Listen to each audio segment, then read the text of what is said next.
Minister Dr. Zweli Mkhize has called on healthcare workers to continue assisting people with illnesses other than the coronavirus. Mkhize is in the Eastern Cape to monitor officials' response to the coronavirus pandemic. There are over 7,000 cases confirmed in the province. Mkhize says health sector workers should be careful not to neglect the treatment of other diseases. His next stop is Mthatha in the Eastern Cape. For more, we cross to our reporter Atule Joka, who is in Mthatha. Good afternoon, Atule. Perhaps you can take us through some of the happenings this afternoon so far. Good day, Nastasia. Well, we are here in Mthatha. Dr. Zweli Mkhize is expected to make his way here. He will be addressing some of the health officials there at the resource center. This is the same spot where the Public Health Portfolio Committee on Health from Parliament was here last week to try and look at the issues which are engulfing the Eastern Cape. As I have mentioned earlier on, it was the issue of the quarantine sites, which they were not happy about, saying they were not up to scratch and ready if the need arises for them as the coronavirus cases continue to spike here in the Eastern Cape, and also the provisioning of PPEs. It's still a scourge there. It's still a burning issue here in the Eastern Cape. We've seen quite a number of health facilities were on protest, were on strike. My colleagues were there as well yesterday in Ngobo and in other places such as Glen Grey. My colleague Young Afran was doing a story again there as well. The healthcare workers officials saying, of course, especially those who are in the frontline service, saying even though despite government promising, saying that the PPEs are there, they do not reach the intended hands. They do not reach them. They still interacting with some of those COVID-19 patients without having those proper equipment. So Dr. Zweli Mkhize will be here to try and mitigate some of those issues. And also there are quite a number of dynamics that are engulfing the Eastern Cape, such as the issue of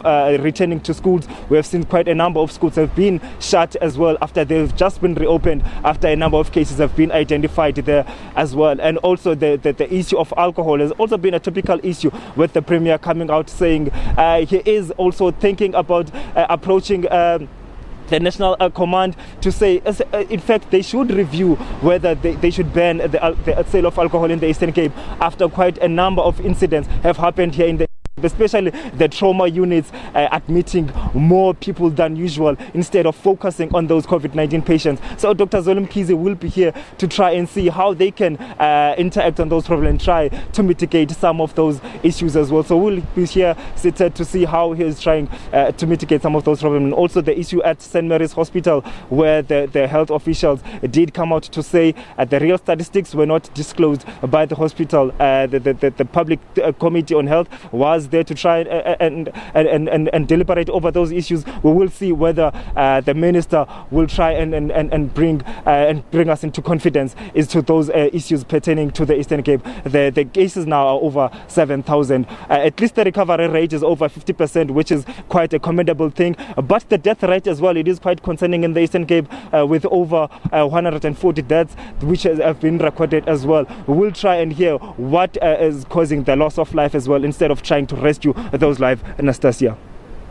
Right, Atule, when you speak to some of the residents in the area, what's some of the concerns that they're raising with you that they're hoping that the minister and some of the local officials who are around will at least address? One of the burning issues that people, especially here in the Mthatha area, is the fact that most of the places here, most of the workplaces, we do receive calls on a daily basis, people saying some of our colleagues have tested positive and were expected to come and work. So we want to see how can government try and intervene in some of those issues. Why don't they come and fumigate the areas? Why don't they come and test us as well? Maybe he will try and address that problem as well, because people are sometimes in fear, because most of the establishments here do have these COVID-19 cases, and also the healthcare officials almost in all the facilities here have been identified to have some of those healthcare officials as well testing with COVID-19. So those are some of the issues that people are really crying about and are hoping that the MEC will try and address as well. Right. In terms of the optimism levels regarding those issues being, addressed and dealt with, are you getting a sense that people are at least seeing a light at the end of the tunnel, that perhaps the minister will deal with those issues, particularly surrounding the schools? Well, the schools issue, it's in the Buffalo City area. It has not been identified here in the OR Tambo region. But people are always welcoming because even us as the media, they sort of latch up on us. They see us as this vanguard of society. They always come up to us as to try and solve their problems, to try and mitigate some of those issues. Well, so when the minister comes here, they are hoping that some of those problems that they've been crying about, and also pertaining to most of the establishments and people not getting tested as well. So I'm hoping, I'm sure they'll be hopeful that the minister will try and address those problems, also make sure that the readiness of those quarantine sites is also addressed as well. So they will be hoping that the minister will try and address them, Anastasia. Atule, let's leave it there. Thank you so much for your time this afternoon. That's Atule Joka, who is coming to us live from Mthatha. Well, we have more news with us coming up after the break.